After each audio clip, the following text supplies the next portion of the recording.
tal? Bienvenidos, esto es Retratos Sonoros, soy Isabela Palacios y en este espacio vamos a estar teniendo como invitados, como invitadas a personajes relevantes de la vida pública de las y los veracruzanos. En esta ocasión pues tenemos a un licenciado en Derecho, sociólogo, exdiputado federal, exdelegado del Bienestar, político, pero sobre todo un luchador social.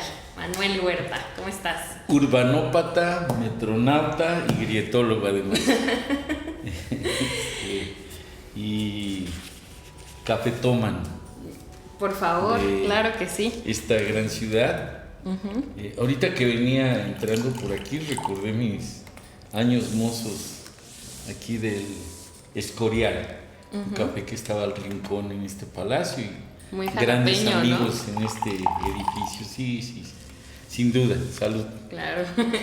Oye, Manuel, fíjate que yo quería preguntarte un poquito más sobre ti en este sentido. Digo, hablábamos de toda esta carrera y proyección que tienes, pero justo en estos temas tan jalapeños que tocas, quería preguntarte un poquito más sobre ti, o sea, ¿qué te gusta de la ciudad, de tu origen? Pues, yo creo que todo jalapeño tiene un poquito de este impacto cultural que provoca la ciudad, si nos da la oportunidad, que esa es una ventaja, ya visto, funciona en muchos lugares del planeta, tener una orquesta sinfónica tan acreditada, tener mucho impacto de la Universidad Veracruzana históricamente, la llegada de, por lo tanto, mucho ciudadano de otros lugares del planeta.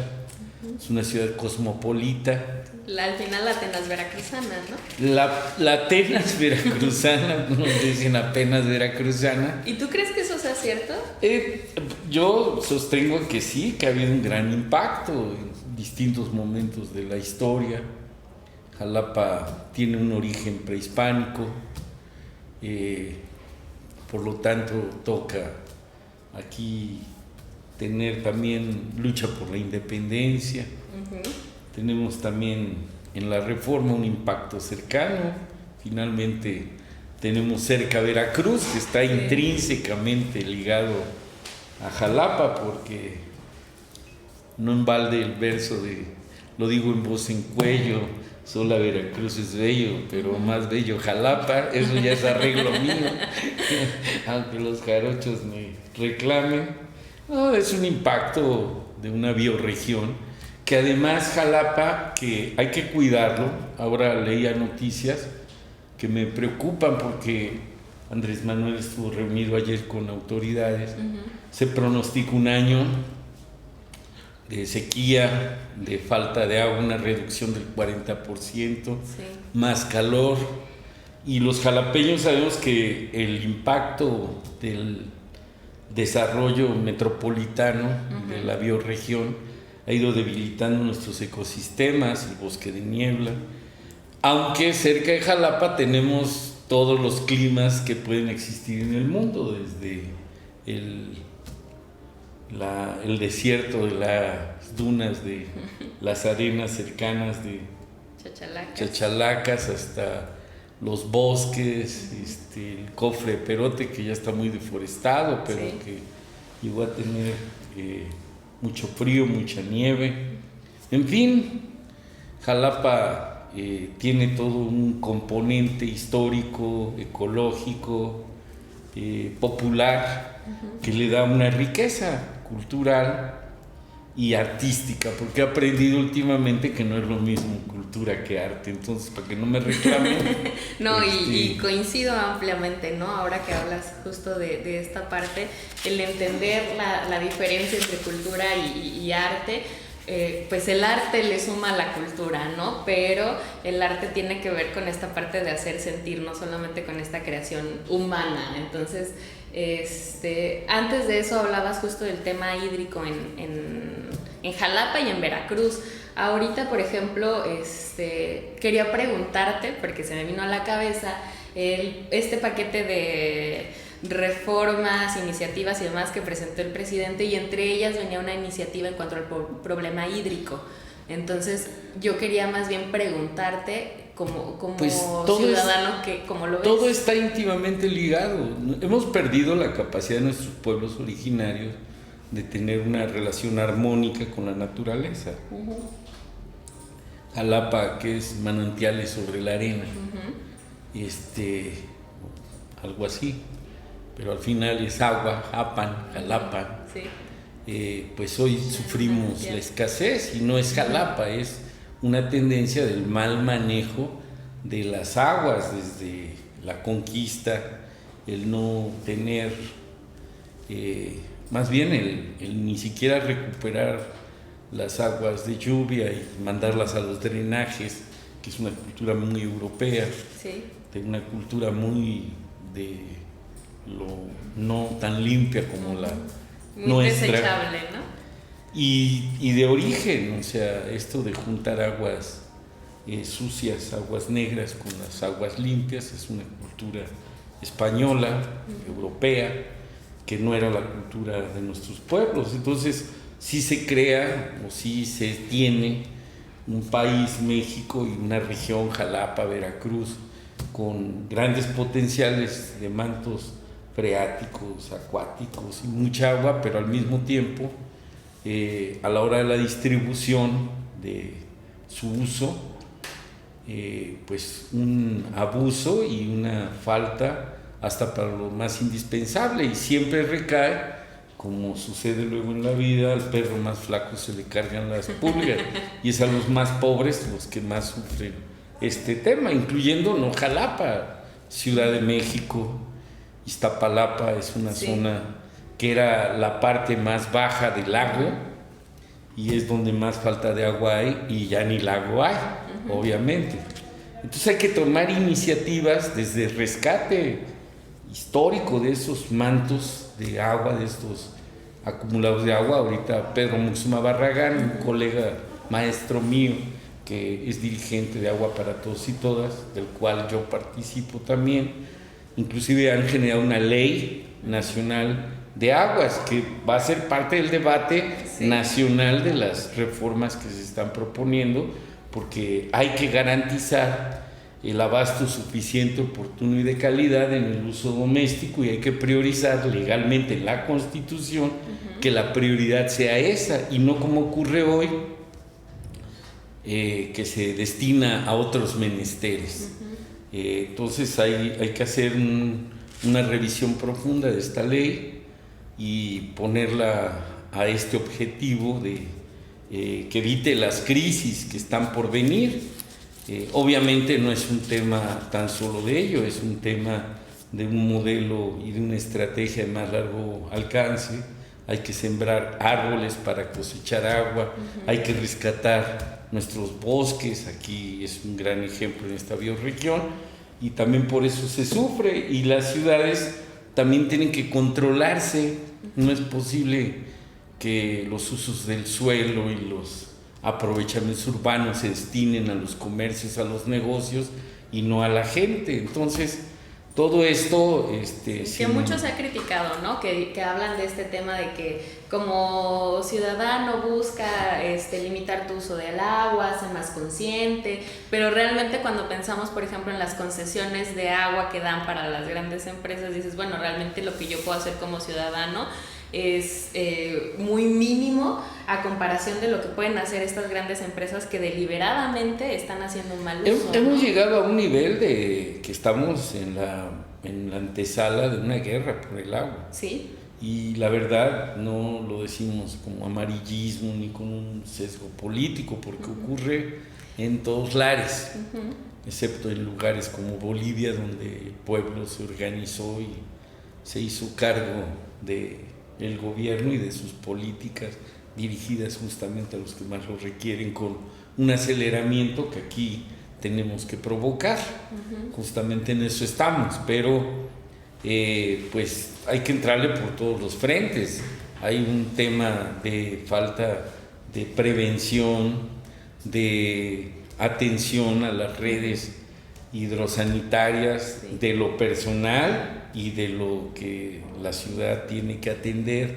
Hay muchas fugas, Sí. no hay fomento a que puedas ser un ahorrador y tengas una conciencia sobre estos temas. Entonces, pues hay que evitar esta paradoja de ser ricos en agua y pobres en abastecimiento, como ocurre en la ciudad.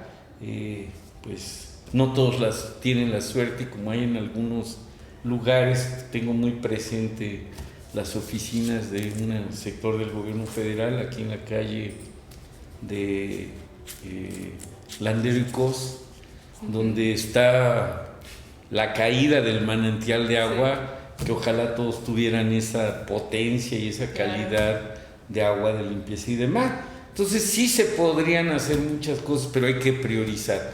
Por eso me he pronunciado por que se trabaje para romper el estrés hídrico, como hoy le dicen los especialistas, a la falta de agua, para decirlo en español. Sí, no, y es que es una necesidad. Fíjate que con eso me acordaba yo, en algún momento conocí a una activista que ella me hablaba que ella era una feminista y ambientalista. Y entonces me contaba que ella pertenece a una comunidad donde el cerro donde ellos viven era un cerro sagrado, bajo su cosmovisión era sagrado. Y entonces, ¿por qué no? Llegó una empresa canadiense a querer minar el cerro, tramitan los permisos pertinentes, etcétera, pero al final el pueblo se resiste. ¿Qué hacen? Mandan a llamar a la gente del pueblo para negociar, pero solamente mandan a llamar a los hombres. Y entonces ahí me parece como un caso muy particular de cómo las mujeres se reunieron y dijeron, ustedes hombres negociaron, pero nosotros como mujeres no nos tomaron en cuenta, y entonces nosotras vamos a resistir y vamos a proteger este cerro que para nosotras es sagrado y que ustedes deliberadamente vendieron, ¿no? Y entonces se ponen, digamos que hacen una especie de paro, defienden y lo logran, ¿no? Logran defender este espacio que respondió a una necesidad, a un tema social de su cosmovisión, y que después se trasladó a que les revocaran estos permisos. Se entiende, aunque son temas de la comunidad sin duda, porque ahí sí le tienen que entrar todos, y le entran chicos, grandes, hombres, mujeres y lo que haya, porque claro, es un tema de defender la comunidad, defender la naturaleza. Y sí hay grandes éxitos de luchas cercanas al común, pues una de ellas, y donde además tienen pues toda una capacidad y un potencial de autosustentabilidad de la comunidad que no ocurre en otros lados, porque estamos acabando pues con los ríos, con todo lo que nos podría estar resolviendo la vida ahora y después, y hay que atender mucho eso. Entonces, estos entornos históricos, biológicos, ecológicos, culturales, pues hacen que un jalapeño como yo pues haya tomado conciencia de muchas cosas y haya decidido su vida prioritariamente a la lucha por la transformación, que es en lo que en síntesis podría reducir pues mi historia de vida casi en lo general, que aunque los primeros años y los últimos todos no haya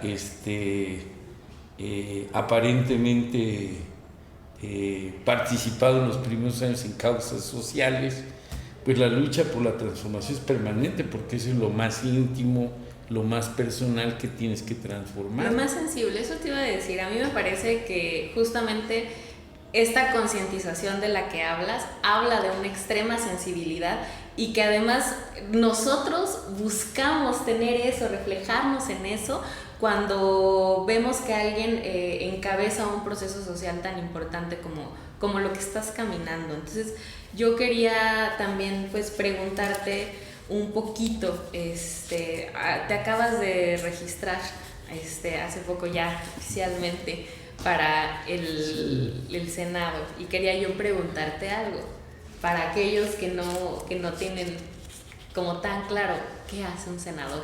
Pues es buena pregunta, porque yo tampoco lo tengo muy claro, lo tenía muy claro, he ido aprendiendo. Pues Pues obviamente es parte de las cámaras que discuten las leyes de la República. De hecho, es parte del Congreso de la Unión, donde se reúnen la Cámara de Senadores, la Cámara de Diputados de la República. El Senado es la representación del Estado ante el Pacto Federal y ha tenido una evolución o una involución donde la transferencia del voto ciudadano se lo han en la partidocracia tomado más los partidos. Antes con un senador resolvías esta representación, una elección directa a nivel estatal, y al que nombraban te representaba en la República ante decisiones que solamente la Federación puede resolver, digamos desde una declaratoria de guerra que tiene que ser aprobada en el Senado, hasta pues la desaparición de poderes en un estado, y una parte sustantiva como podría ser la representación no solo para la guerra, sino para todo lo que es el servicio exterior del país, para la aprobación de muchos órganos autónomos que estamos también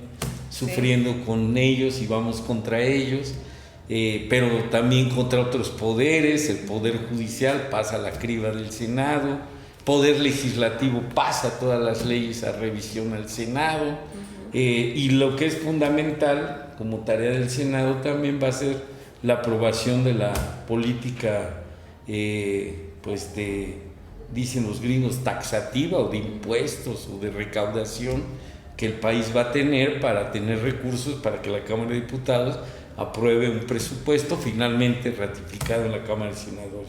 O sea, son muy grandes las tareas, y el Senado, me decía un conocido hace poco, habría que hacerle una reforma porque era una representación de los entes pues viejos, concebido como conocimiento, como sabiduría, y era pues el senatore con C, no con S como actualmente es, pero finalmente hay que retomar toda la fuerza de las instituciones que tenemos, y para mí su esencia se la da el pueblo, y entonces el concepto que yo voy a tratar de demostrar que existe es que hay un senador del pueblo, un senador que realmente represente a nuestro pueblo de Veracruz, a todos los que estén votando, no en su momento, no estoy haciendo campaña ni nada,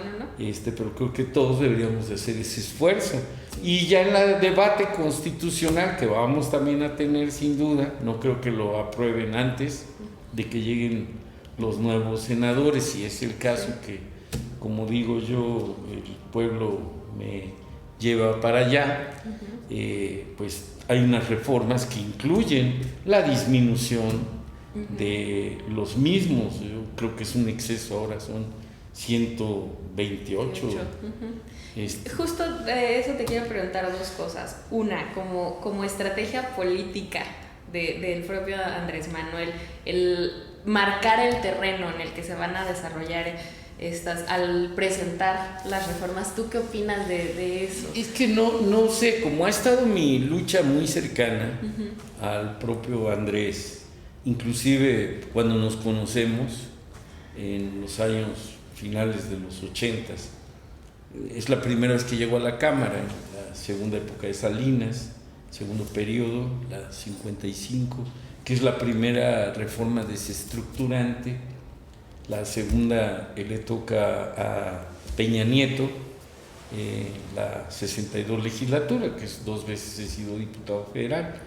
Obviamente hubo otros impactos, Zedillo, Fox, Calderón no fueron a cortar florecitas, estuvieron jeringueando a la gente en todas las reformas que fueron generando y fueron transformando la esencia de la Constitución del 17. Y así como no había democracia en el país a pesar de la Revolución Mexicana y a pesar que estaba en la Constitución y que murieron muchos mexicanos para que el voto contara y se contara bien, fraude tras fraude, y empieza en el 18 a llegar una etapa de la vida democrática real del país, pues es el momento en que hay que recomponer, como se ha ido logrando, la Constitución mexicana para regresarla a su esencia de estos impactos que fue teniendo.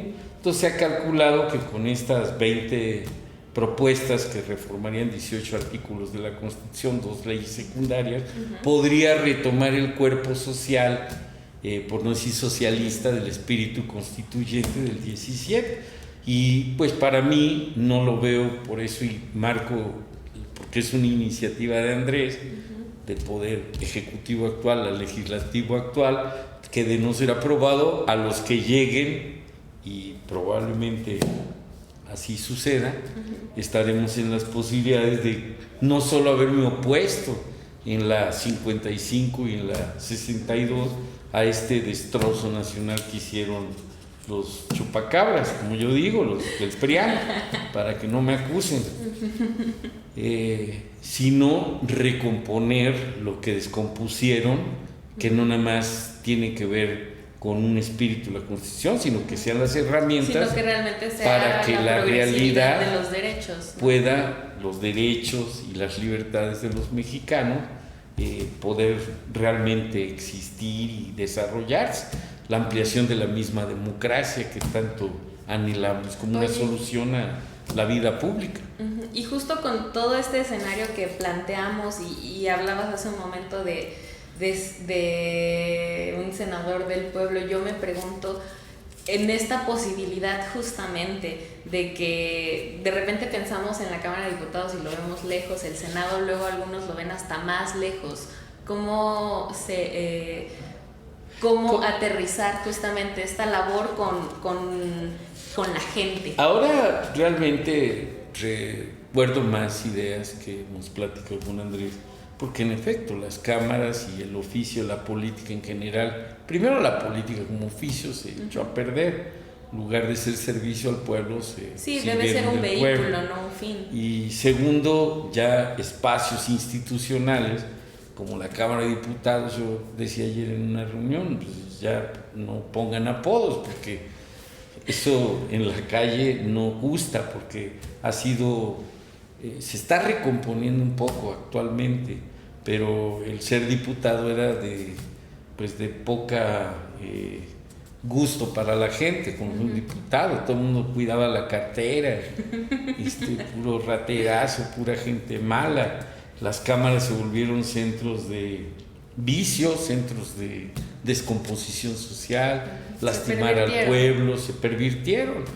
Y bueno, pues obviamente recuperar. Y el Senado francamente inexistente, porque un Senado que debería ser la conciencia suprema del Poder Legislativo para revisar que el pacto federal se cumpla, para que exista la autonomía en los municipios, para que existan estados libres y soberanos, para que exista una auténtica división de poderes, para que la justicia sea expedita, pronta, oportuna, barata y real, para que exista todo el deber ser, pues se decretó inexistente y acabó como un cementerio de políticos que no servían para nada. Entonces, y el pueblo ni siquiera los reconoce como tal. Todavía los diputados los tienen, como los usaron para también como mecanismos de control y de enajenación y de manipulación del pueblo, pues todavía los veían más. Y a los senadores cuando llegaban a regresar a querer ser gobernadores de su estado, ¿no? Entonces, pero en el interín nada. Entonces ahora pues se trata de que ese vínculo sea muy cotidiano, claro. Cuando te dan una tarea no es para nada más representar a tu estado. Representas a tu estado, a la federación, pero te vuelves de todos, de toda la república, y tienes que atender pues las tareas que te encomienden ahí. Pero en fin, yo lo que voy a procurar es no perder el arraigo, el contacto y estar en mucha cercanía con los ciudadanos en temas nodales, como el tema del agua, que no sea una abstracción, sino que tenga una repercusión inmediata, y ese es yo creo que el beneficio de una transformación que está ocurriendo. Conste que estoy hablando no promesas de campaña, no con uso de la libertad de expresión en esta invitación, y más desde el aspecto teórico, más desde el aspecto de mi práctica, pero en función de una teoría política que es la que he desarrollado aquí. Claro, justo fíjate que se me viene también a la cabeza el tema de, muchos han hablado por ejemplo de la Comisión Nacional de Derechos Humanos, y al principio de su creación mucho se criticó que al generar recomendaciones pues era un órgano sin dientes, y con